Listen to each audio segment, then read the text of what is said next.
हाँ तो जी प्यारे बच्चों नमस्कार। कैसे हैं बाबू आप सभी। आशा करते हैं कि आप सभी बहुत अच्छे होंगे, स्वस्थ होंगे और मन लगाकर पढ़ाई भी कर रहे होंगे। आज हम लोग पढ़ने वाले हैं आपका काव्य खंड का बाबू चौथा नंबर चैप्टर चल रहा था। चैप्टर का नाम क्या है? छप्पा है। उसी का हम लोग संपूर्ण अर्थ हम लोग पढ़ेंगे। ठीक है, तो आज का वीडियो बहुत ही इंपॉर्टेंट होने वाला है। तो सबसे पहले हम लोग जो है वो मोटिवेट हो जाते हैं। इस वीडियो को आप लोग शेयर करिए। इस साथ साथ हिंदी में आपको कितना मार्क्स लाना है? 95 का हम लोगों का लक्ष्य है। कितना मार्क्स लाना है बाबू? 95 मार्क्स का हम लोगों का लक्ष्य है। तभी आपका 90 प्लस मार्क्स भी आ पाएगा। यदि आप 95 का अभी लक्ष्य बना रहे हैं ना, तभी आपको 90 प्लस नंबर भी आ पाएगा। और उसमें पूरा होल सब्जेक्ट में यदि बात किया जाए बाबू, पूरा यदि आप साइंस स्ट्रीम के स्टूडेंट्स है, कॉमर्स है, आर्ट्स है, तो आपको कितना मार्क्स लाना है? 450 प्लस। ठीक है, यानी कि 450 प्लस मार्क्स आपको आपके अपने 12th के बोर्ड एग्जाम्स में लाना है, जो कि 2026 में शुरुआत होने वाला है बाबू। ठीक है, तो आपको क्या करना है? पूरे अच्छे तरीके से स्टडी अभी से करिए। और चलिए हम लोग आ जाते हैं मुद्दे पर कि आज हम लोग क्या पढ़ने वाले हैं। ठीक है, चलिए बहुत अच्छा। सबसे पहले देखिए, बुक जो है दिगंत भाग 2 आप जान ही रहे होंगे। काव्यखंड हम लोग पढ़ रहे हैं बाबू, और चैप्टर नंबर आपका कितना है?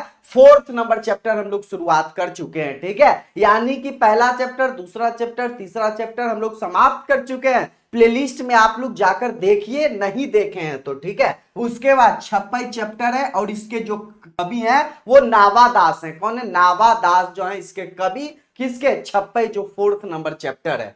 फर्स्ट वीडियो में हम लोग ये समाप्त कर चुके हैं। ठीक है, यानी कि ये वो फर्स्ट नंबर वीडियो में समाप्त कर चुके हैं। और आज का जो दिन है वो संपूर्ण अर्थ का दिन है। ठीक है, आज जो हम लोग पढ़ेंगे संपूर्ण अर्थ, उसके बाद लास्ट दिन। ठीक है, यानी कि कल जो आपका वीडियो आएगा उसमें ऑब्जेक्टिव क्वेश्चंस रहेगा बाबू। उसके बाद क्या रहेगा? ऑब्जेक्टिव क्वेश्चंस रहेगा, सब्जेक्टिव क्वेश्चंस रहेगा। ठीक है, तो अब आपको परेशान नहीं होना है, सिर्फ अच्छे तरीके से पढ़ाई करना है। ठीक है, तो चलिए हम लोग संपूर्ण अर्थ समझ लेते हैं, जो कि बहुत ज्यादा इंपॉर्टेंट है। वहां से आपको क्वेश्चंस पूछा जाता है, और उसको समझना जो है वो बहुत ज्यादा इंपॉर्टेंट है बाबू। ठीक है, इसमें जो छप्पय है, छप्पय मतलब कि 6 पंक्तियों का होता है। इसमें दो, ठीक है, नावादास जी है, वो कबीर दास और सूरदास जी का उनका जो है इसमें लिखा हुआ है, तो वही हम लोग पढ़ेंगे। ठीक है, चलिए बहुत अच्छा। सबसे पहले पढ़ लेते हैं बाबू किनके बारे में लिखा हुआ है। वो कबीर दास जी के बारे में क्या लिखा हुआ है। देखिए पंक्ति को समझिएगा मेरे प्यारे स्टूडेंट्स। क्या है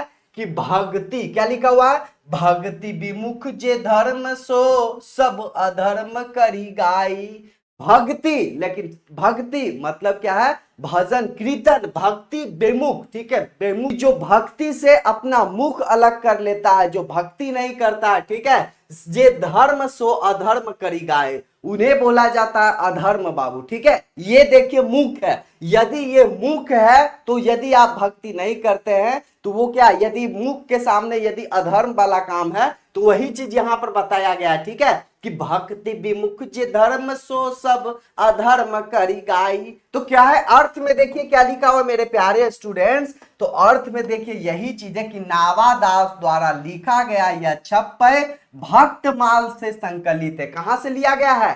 भक्तमाल से संकलित है, जो कि हम लोग छप्पय अभी पढ़ रहे हैं। नावादास ने अपने पहले छप्पय में कबीर जी का व्यक्तित्व और उनके गुण का उल्लेख किया है। पहले जो छप्पय में वो कबीर जी का उल्लेख किया, उनके गुण के बारे में बतलाया गया है। इन पंक्तियों में नावादास जी कहते हैं कि कबीर जी ने हृदय में किए गए भक्ति को धर्म माना है। क्या है? हृदय में, वो अपना हृदय में ही भक्ति को धर्म मानते थे बाबू। ठीक है, यानी कौन? जो कबीर मानते थे कि उनके हृदय में भी धर्म है। उनके हृदय में क्या है? धर्म है। वही चीज यहां पर बताया गया है कि कबीर जी ने हृदय में किए गए भक्ति को धर्म माना है। ठीक है, उसके बाद देखिए क्या है कि भक्ति विमुख जे धर्म सो सब अधर्म करी गाय। क्या लिखा हो मेरे प्यारे स्टूडेंट्स? यहां से समझिए, जिसमें सच्ची भावना हो, जिसमें भावना कैसी हो? सच्ची हो, जो धर्म राह पर चले। क्या है? जिसमें भावना कैसी हो? सच्ची हो, प्रेम हो। क्या है? प्रेम हो, बाकी सब अधर्म है। जिसमें क्या हो? भावना जो है वो सही हो। भावना कैसी हो? सच्ची हो, और धर्म के राह पर चले, प्रेम हो। ठीक है, वही है। बाकी ये सब जो है वो अधर्म है, यह क्या है, ऐसे ही दिखावा है। ठीक है, उसके बाद क्या है कि उन्होंने उन्होंने योग यज्ञ व्रत दान भजन विमुख तुच्छ दिखाए। उन्होंने दिखाया क्या है, योग यज्ञ व्रत दान भजन, ये सबको ऐसे ही बोला है बाबू। ठीक है, इससे कोई मतलब नहीं है। ठीक है, योग, ठीक है, समझ रहे हैं ना, यज्ञ व्रत दान भजन कीर्तन, ये सबको तुच्छ दिखाया है। कौन, कबीरदास जी। वो क्या बोलते हैं यहां समझिएगा, उन्होंने योग यज्ञ व्रत दान और भजन आदि को तुच्छ माना है, छोटा माना है। वो किसको अच्छा मान रहे हैं, किसको बड़ा मान रहे हैं। तो क्या लिखा हुआ है कि, क्या लिखा हुआ बाबू, क्या ये भक्ति को नहीं, ये भक्ति को क्या कहते हैं, वो दिखावा, ये भक्ति को दिखावा कहते हैं। ठीक है, उसमें और देखिए क्या लिखा गया कि इनमें भक्ति का भाव नहीं होता है, ये सब चीज में भक्ति का भाव नहीं होता है। भक्ति का भाव हो तो वो हृदय से हो। ठीक है, कौन बोल रहे हैं, कौन बोल रहे हैं बाबू। ठीक है, समझ में आ गया ना क्या लिखा हुआ है कि भक्ति, देखिए अच्छे से मैं आप लोगों को फिर से बता देता हूं कि भक्ति विमुख जे धर्म सो सब अधर्म करी गाई, योग यज्ञ व्रत दान भजन विमुख तुच्छ दिखाई। यानी कि योग धर्म, योग योग, देखिए क्या है कि योग यज्ञ व्रत दान भजन जो है, ये सब जो है वो तुच्छ दिखाए हैं। तुच्छ यानी छोटा दिखाए हैं। वो पंक्ति के माध्यम से यही बोल रहे हैं कि अपने हृदय में जो है वही सब चीज जो है, ठीक है, वही जो है अपने हृदय में ही भक्ति कीजिए, अपने हृदय में ही भक्ति कीजिए, वही चीज यहां पर बताया गया है। ठीक है, चलिए बहुत अच्छा। नेक्स्ट पंक्ति में देखिए क्या लिखा है बाबू कि हिंदू तुरक प्रमाण रमैनी शब्द ही साखी। हिंदू, ठीक है, हिंदू मुस्लिम, हिंदू मुस्लिम का जो प्रमाण मैंने दिया है, कोई नहीं है बाबू, सब तो एक ही है ना। तो वही बोल रहा है कि हिंदू तुरक, हिंदू और मुस्लिम का प्रमाण जो मैंने किसमें दिया है, दही में। ठीक है, यहाँ पर यही चीज लिखा हुआ है मेरे प्यारे। तो देखिए यही चीज यहां पर लिखा गया है कि हिंदू मुस्लिम का जो मैंने प्रमाण दिया है, जो मैंने प्रमाणित किया है, वो किस चीज में लिखा हुआ है, वो साखी की गई है, यानी लिखा गया है। आप वहां जाकर देख सकते हैं। और देखिए क्या है कि पक्षपात नहीं वचन सब ही हितकारी भाषी। पक्षपात, मैंने किसी का ये पक्ष नहीं लिया, मैंने किसी का पक्ष नहीं लिया। पक्षपात नहीं वचन सब ही हितकारी भाषी, यानी सबके भाषा को मैंने सुना समझा, किसी का पक्ष नहीं लिया। वही चीज यहां बताया जा रहा है कि ना ही कुछ भी, ना ही हिंदू ना ही मुस्लिम, मैंने कुछ भी नहीं किया। ठीक है, तो देखिए क्या लिखा हो मेरे प्यारे स्टूडेंट्स, अर्थ में देखिए क्या है कि नावादास द्वारा लिखा गया छप्पय भक्तमाल से संकलित है। नावादास ने अपने पहले छप्पय में कबीर जी का, अपने पहले छप्पय में कबीर जी के व्यक्तित्व और उनके जो गुण है उन्हीं का उल्लेख किया है। ठीक है, कौन कौन उल्लेख किए हैं, कौन उल्लेख किए हैं, नावादास जी उल्लेख किए हैं। ठीक है, इन पंक्तियों में नावादास जी कहते हैं कि जो कबीर जी ने कभी किसी के साथ पक्षपात नहीं किया है। जो कबीर जी जो हैं वो किसी के साथ, वो क्या किए, किसी के साथ पक्षपात जो है वो पक्ष नहीं लिए हैं। ठीक है, उनके जो वचन, उनकी वचन भाषा, उनकी वचन जो है वो हमेशा सभी के हित में होती है। उनकी जो भाषा है, उनका जो बोली है वो सभी के हित में होती है। वही चीज यहां पर बताया गया है, चाहे वह हिंदू हो चाहे वह मुस्लिम हो। इसका प्रमाण कहां कहां दिया गया है, इनका प्रमाण रमैनी और में है, जो मेरी बातों का साक्ष्य जो है वो सबूत है। ठीक है, यानी कि मैंने ना ही मुस्लिम ना ही हिंदू किसी को कुछ भी नहीं कहा है, ना ही किसी का पक्ष लिया है। इसको चाहिए, इसका यदि साक्ष्य चाहिए तो वो लिखा गया है और शब्दई में। कहां का शब्दई में जो है इसका साक्ष्य है, इसका क्या लिखा हुआ है, इसका साक्ष्य, इसका सबूत है। तो आ रहा है ना समझ में, यही चीज लिखा हुआ, बहुत अच्छे थे। चलिए नेक्स्ट देखिए क्या लिखा हुआ मेरे प्यारे स्टूडेंट्स, आरूढ़ सा है जगत पे मुख देखी नहीं मनी, मुख देखी नहीं भनी। क्या लिखा है बाबू, मानी कबीर कानी राखी नहीं वर्णाश्रम सट दर्शनी। यानी कि कौन, जो कबीर जी हैं वो किसी की मुख देखी बात नहीं किए हैं बाबू, ऐसा नहीं कि आज के लोग में या फिर जो भी हो कि किसी का मुख के सामने उसका अच्छा बात बोल रहा है, तो वैसा जो है कबीर जी वो नहीं किए। तो यही अर्थ में लिखा हुआ बाबू की नावादास, अर्थ में क्या है कि नावादास द्वारा जो लिखा गया यह छप्पय है वो भक्तमाल से संकलित है। कहां से है? भक्तमाल से लिया गया है। ठीक है बाबू, भक्तमाल से संकलित है। नावादास ने अपने पहले छप्पय में कबीर जी का व्यक्तित्व और उनके गुणों का उल्लेख किया है। इन पंक्तियों में नावादास जी कहते हैं कि कबीर कभी मुख देखी बात नहीं की है। ठीक है, कौन बोल रहे हैं? नावादास जी बोल रहे हैं इन पंक्तियों के माध्यम से, जो वो किसी के मुख देखी बात नहीं किए हैं। ठीक है, उसके बाद क्या है? इस दुनिया में, ठीक है, यानी कि दुनिया में किसी के साथ पक्षपात नहीं किया, किसी का पक्ष नहीं लिए और मुंह देखी बात जो है उन्होंने नहीं किया है। इस संसार के सभी लोग एक ही कर मुख देखी बातें करते हैं। इस संसार में सभी लोग जो है वो मुंह देखी बातें करते हैं।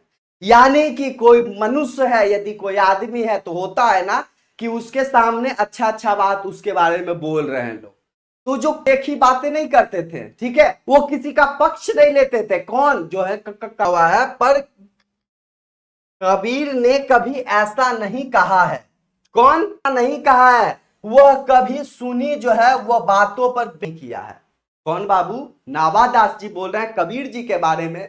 वो ऐसे थे कि किसी के बातों पर विश्वास नहीं करते, समझे बातों पर उन्होंने क्या नहीं किया।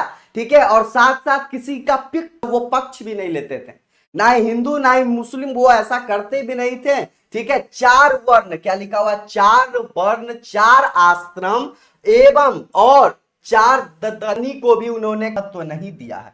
चार वर्ण यानी कहा जाता है बाबू हिंदू धर्म में, यानी कि क्या बोला जाता है? ब्राह्मण, क्षत्रिय, वैश्य, शूद्र। ठीक है, तो वही चीज यहां पर बताया गया है कि चार वर्ण, चार आश्रम और शनि छह को भी उन्होंने कोई महत्व नहीं दिया है। यानी ये सब चीज को कोई महत्व नहीं दिए हैं। कौन बाबू है? वो ये सब चीजों को महत्व नहीं दिए हैं। तो अर्थ में समझ गए ना कि नावादास द्वारा लिखा गया यह छप्पय भक्तमाल से संकलित है। नावादास ने अपने पहले छप्पय में कबीर जी से व्यक्तित्व और उनके गुण का उल्लेख किया है। इन पंक्तियों में नावादास जी कहते हैं कि कबीर ने किसी की मुख देखी बात नहीं कही है, संसार में किसी के साथ पक्षपात नहीं किया, संसार में उनके सभी लोग एक ही ओर जो है वो मुख कर देते हैं, मुंह देखकर बात ही करते हैं। ठीक है, सभी लोग पर ठीक है, पर लेकिन जो कबीर ने ऐसा जो है वो नहीं किया, कभी नहीं किया।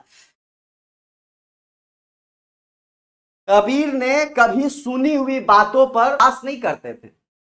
ठीक जो है वो नहीं मानते थे बाबू, बिना देखे समझे वो बातों पर जो है वो विश्वास नहीं करते थे, और ना ही चार वर्ण, चार आश्रम ये सब को भी नहीं मानते थे। तो यही चीज उनके बारे में लिखा हुआ है। इनकी जो है वो पानी समझिएगा तो बहुत बढ़िया लगेगा। उसके बाद समझ लेते हैं कि चार वर्ण कौन कौन सा होता है। मैंने आपको बताया ना चार, देखिए अब समझ लेते हैं कि चार वर्ण क्या होता है बाबू। तो चार वर्ण यही है कि ब्राह्मण, क्षत्रिय, वैश्य और शूद्र।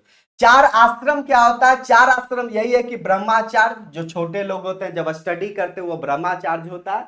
उसके बाद गृहस्थ, जब उनका शादी हो जाता है तब गृहस्थ, वानप्रस्थ और सन्यास, यदि कोई सन्यास अंतिम में लेते हो तो सन्यास। उसके बाद एक क्या है? तो क्या है? सांख्य, योग, न्याय, वैशेषिक। आप लोग संस्कृत में ये सब चीज पढ़े होंगे। तो आ गया समझ में ना, और कुछ ज्यादा है नहीं। अब चलिए हम लोग देखते हैं किनके बारे में पढ़ेंगे। सूरदास जी के बारे में, सूरदास जी के बारे में छप्पय पढ़ेंगे। इनकी 6 पंक्तियां क्या है वो भी हम लोग समझ लेते हैं बाबू। ठीक है, तो देखिए यही चीज लिखा हुआ मेरे प्यारे स्टूडेंट्स की उक्ति, यही चीज लिखा हुआ बाबू की उक्ति चौज अनुप्रास वर्ण अस्थिति अति भारी वचन प्रीति निर्बही अर्थ अद्भुत तुकधारी। उक्ति, ठीक है, यानी कि जो पंक्ति है, जो बात है, उक्ति है किनका? चौज अनुप्रास वर्ण स्थिति अति भारी। ठीक है, यानी सूरदास जी जो है बाबू भगवान श्री कृष्ण जी को भजते थे, और उन्हीं में यहाँ पर लिखा हुआ है कि सूरदास जी है, उनकी पंक्ति जो है, उनकी जो भाषा है बाबू वह बहुत ही ज्यादा, वो अत्यधिक बढ़िया है, यानी कि अलग है। क्या है? बहुत अलग है। तो अर्थ में देखिए यही चीज लिखा हुआ कि नावादास द्वारा लिखा हुआ जो है यह छप्पय भक्तमाल से संकलित है। नावादास ने अपने दूसरे छप्पय में सूरदास के कविताओं और उनके गुणे का उल्लेख किया है। इन पंक्तियों में नावादास जी कहते हैं कि सूरदास के जो रचनाएं हैं, सूरदास जी के द्वारा जो लिखा गया है वह सभी वे सभी युक्तिकार और अनुप्रयास वर्ण की स्थिति से भरी हुई। यह जो उक्ति है, जो उनकी पंक्ति है, जो भाषा है, वो क्या है, अलग ढंग की है। वह सभी युक्ति जो है वो अनुप्रास वर्ण के स्थिति में भरी हुई है। ठीक है, उसके बाद क्या है लिखा हुआ बाबू, उसके बाद देखिए क्या है कि उनके जो वचन है, जो वाणी है, वह प्रेम से भरी हुई है। उनकी जो वाणी है, उनकी जो बोली है, वो प्रेम से भरी हुई है। उनके जो अर्थ है वह अद्भुत है। उनके जो अर्थ है वह अद्भुत है। वे एक तुक की धारणा किए हुए हैं और एक तुक को धारण जो है सूरदास जी उनके द्वारा जो है वह है। ठीक है, तो आ रहा है ना समझ में, यानी कि सूरदास जी जो है वो अलग ही है। ठीक है, वो जो लिखे हैं उनका अलग ही ढंग का है, यानी कि अल्लेखनीय है बाबू, उल्लेखनीय है कि अनुप्रास वर्ण की स्थिति से भरी हुई है, अनुप्रास वर्ण की स्थिति से भरी हुई है एवं चमत्कार है, चमत्कार है। उसके बाद देखिए मेरे प्यारे स्टूडेंट्स, क्या लिखा हुआ है कि प्रतिबिंबित दिव्य दृष्टि हृदय हरि लीला भासी, जन्म कर्म गुण रूप सबही रसना प्रकाशी। अर्थ में यही चीज लिखा हुआ है मेरे प्यारे स्टूडेंट्स कि सूरदास जी जो है वो दिव्य दृष्टि से अपने हृदय में हरि लीला, ठीक है, यानी भगवान श्री कृष्ण को वो प्रतिबिंबित किए हैं, वही चीज यहां पर लिखा हुआ है। तो अर्थ हम लोग समझेंगे बाबू। अर्थ में देखिए क्या लिखा हुआ है, अर्थ में कि नावादास द्वारा लिखा गया यह छप्पय जो है वो भक्तमाल से संकलित है। नावादास अपने दूसरे छप्पय में सूरदास के कविताओं और उनके गुणों का उल्लेख किया है। इन पंक्तियों में नावादास जी कहते हैं कि सूरदास ने अपने दिव्य दृष्टि से अपने हृदय में हरि का एक प्रतिबिंब जो है वो बनाया है। हरि यानी भगवान श्री कृष्ण का प्रतिबिंब जो उन्होंने लिया है, बनाया है, और उनके लीला का वर्णन और भगवान श्री कृष्ण का जो क्या है, ठीक है, उन्होंने श्री कृष्ण के भगवान श्री कृष्ण के जन्म कर्म गुण और रूप का उन्होंने क्या किया, वर्णन किया है। अपने लिखा हो बाबू कि अपने वचनों द्वारा अपने कविताओं के रूप में प्रकाशित उन्होंने सब कुछ लिखा है। ठीक है, यानी कि बहुत अच्छा चीज है मेरे प्यारे स्टूडेंट, आप समझ में आ गया होना कि प्रतिबिंब दिव्य दृष्टि हृदय हरि लीला भारी, यानी कि दिव्य दृष्टि जो है हृदय, ठीक है, भगवान श्री कृष्ण का जो उन्होंने लिखा है वो जन्म कर्म, क्या क्या लिखा, उनके जन्म के बारे में, कर्म के बारे में, गुण के बारे में, रूप के बारे में, सब ही प्रकाश यानी सब कुछ उन्होंने लिखा है। ठीक है, बहुत अलग ढंग के। और देखिए क्या लिखा हो मेरे प्यारे स्टूडेंट्स, लास्ट है ना, क्या लिखा हो कि बेमल बुद्धि हो तासु की जो यह गुण भव नहीं धरे, सूर कवित सुनी कौन कवि जो नहीं सिर चालन करे। यानी कि अच्छा बुद्धि, शुद्ध बुद्धि, यही लिखा हुआ है। तो ताजसु यह गुण श्रवण नहीं धरे, यह गुण जो है वो सभी में होना चाहिए। सूर कवित सुनी कौन कवि, सूर का जो कवि है वह यदि कोई भी जो है, ठीक है, यदि कोई भी जो है वो सुनेगा, ठीक है, कोई कवि सुनेगा, वह नहीं सिर चालन करे, वह हाँ मिलाए नहीं रह सकता है बाबू। क्या लिखा हुआ मेरे प्यारे स्टूडेंट्स, तो यही लिखा हुआ है ना सर अर्थ में कि नावादास द्वारा लिखा गया यह छप्पय भक्तमाल से संकलित है। नावादास ने अपने दूसरे छप्पय में सूरदास के कविताओं और गुणे का उल्लेख किया है। इन पंक्तियों में नावादास जी कहते हैं कि जो भी सूरदास की रचनाओं का, उनके गुणों का अपने कानों से सुनता है, ठीक है, ठीक है, सूरदास जी का जो उनका लिखा हुआ है, ठीक है, उनके गुणों का अपने कानों से सुनता है, उनकी बुद्धि जो है वो शुद्ध हो जाती है। सूरदास की कविताओं को सुनकर कोई भी उनकी बातों को गलत नहीं कर सकता। सूरदास जी की जो लिखा गया है बाबू, जो उनकी बातें हैं, उनको सुनकर कोई गलत नहीं कर सकता है। ठीक है, उसकी क्या लिखा हो बाबू कि सभी उनकी जो है लिखा हुआ है कि सभी उनकी कविताओं पर अपनी हामी भरते हैं और अपना सिर हाँ में हिलाते हैं। यानी उनके बारे में जो भी सुनते हैं, उनकी काव्य जो है, वो जो लिखे हैं, वो सभी लोग हाँ में हाँ मिलाते हैं। उनको भाषा का, उनका जो लिखा हुआ जो ढंग है, जो चीज है, उनका जो बोली है, वो कोई भी आदमी जो है उनको जो है गलत नहीं बोल सकता, रॉन्ग नहीं बोल सकता, उनके बारे में गलत नहीं बोल सकता। तो वही चीज है ना, कुछ ज्यादा है नहीं। आप लोग यहां से अच्छे से समझ ही गए होंगे, हम लोग अर्थ भी लिखे हैं ताकि आपको दिक्कत ना हो। और इसका नोट्स पीडीएफ भी आप लोगों को मिल जाएगा, मैं आप लोगों को बता रहा हूं तो सब कुछ समझ में आ गया ना। बुद्धि जो है, अच्छा बुद्धि जो है वह हो जाती है, ठीक है, यदि इनके कानों से कोई भी इनका जो उल्लेख है, इनकी कविताओं को सुनता है तो उनका बुद्धि जो है वो शुद्ध यानी अच्छा हो जाती है। सूरदास की जो कविताओं हैं, सूरदास जी, उनको कानों को कोई भी बात यदि कोई सुनता है तो उनकी बात को जो है वो रॉन्ग, गलत नहीं बोल सकता है, और सभी लोग सुनकर जो है उनकी बातों को हाँ मिलाते हैं, सिर हिलाते हैं। वही चीज है ना। चलिए, लास्ट हो चुका है, एंड हो चुका है। उसके बाद देखिए मेरे प्यारे स्टूडेंट्स, पीडीएफ नोट्स लेने के लिए इस नंबर पर आप लोग संपर्क कर सकते हैं। पीडीएफ यहां लिखा हुआ है, व्हाट्सएप आप कर सकते हैं या फिर आप कॉल लास्ट में कर सकते हैं।